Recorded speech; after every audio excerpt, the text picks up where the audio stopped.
ଗଲା ଆପେ ମଥା। ସାଇକେଲଟିଏ କିଣିବ ଅନନ୍ତ ସାଇତିଛି କିଛି ଧନ। ଏ କଥା ଜାଣିଲେ ଗୋପବନ୍ଧୁ ବାବୁ ଅଧୀର ହୋଇଲା ମନ। ମନ କଥା ମନେ ରଖି ଗୋପବନ୍ଧୁ କହିଲେ ଅଭାବ ଭାରି। ଟଙ୍କା ଥିଲେ ଦିଅ ଦେବି ମୁଁ ଅନନ୍ତ ଗଲେ ଦିନ 2 4। ଟଙ୍କା ଥଳି ଆଣି ଥୋଇଲେ ଅନନ୍ତ ଦାସେ ଆପଣଙ୍କ ପାଶେ। ହାତେ ଧରି ଥଳି ଚାହିଁଲେ ନିମିଷେ ଦୁଃଖ ମିଶାଦର ହାସେ। 4 ଦିନ ଯାଇ 4 ମାସ ଗଲା ବରଷେ ବି ଗଲା ପୁରି। ଗୋପବନ୍ଧୁ ବାବୁ ଟଙ୍କା ଦେଲେ ନାହିଁ ଅନନ୍ତ ହୋଇଲେ ଝୁରି।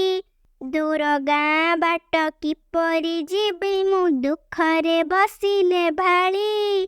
ବହୁତ ଦିନରୁ ଥକି ପଡ଼ିଲିଣି ପାଦରେ ମୁଁ ଚାଲି ଚାଲି।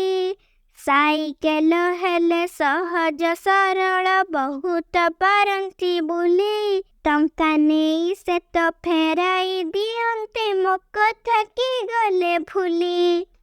ଭାବି ଭାବି ଦିନ ବେଳ କାଳ ଉଣ୍ଡି କହିଲେ ମନର କଥା। ଗୋପବନ୍ଧୁ ବାବୁ ହସିଲେ ଅଳପ ତଳକୁ ନୁଆଁଇ ମଥା।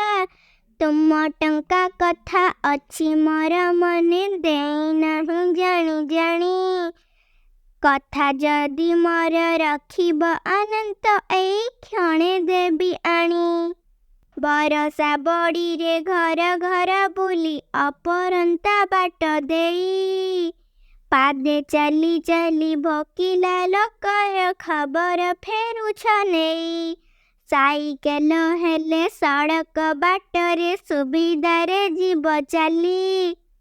ଅଭାବ କେଉଁଠି କିପରି ଜାଣିବ କହିଲ ମନରେ ଭାଳି।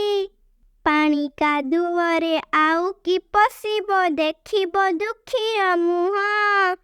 ବରଷା ବଡ଼ିରେ କିଏ ପୋଛିଦେବ ଆକୁଳ ଆଖିର ଲୁହ।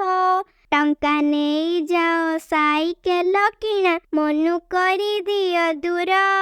ଦୁଃଖୀ ଜନ ସେବା ଯେଉଁଠି କରୁଛ ସେଇ ତ ସରଗପୁର। ମଣି ମୁକୁତାର ଝଲସଠୁ ବଳି ଶୁଖିଲା ଅଧରୁ ହସ। ସେ ହସରୁ ଝରେ ସରଗ ସୁଷମା ଦେବତା ହୁଅନ୍ତି ବସ। ସରମରେ ସଢ଼ି ବୁଝିଲେ ଅନନ୍ତ ତାଙ୍କ ମରମର କଥା। ଦାସେ ଆପଣଙ୍କ ଚରଣ ଯୁଗଳେ ନଇଁ ଗଲା ଆପେ ମଥା।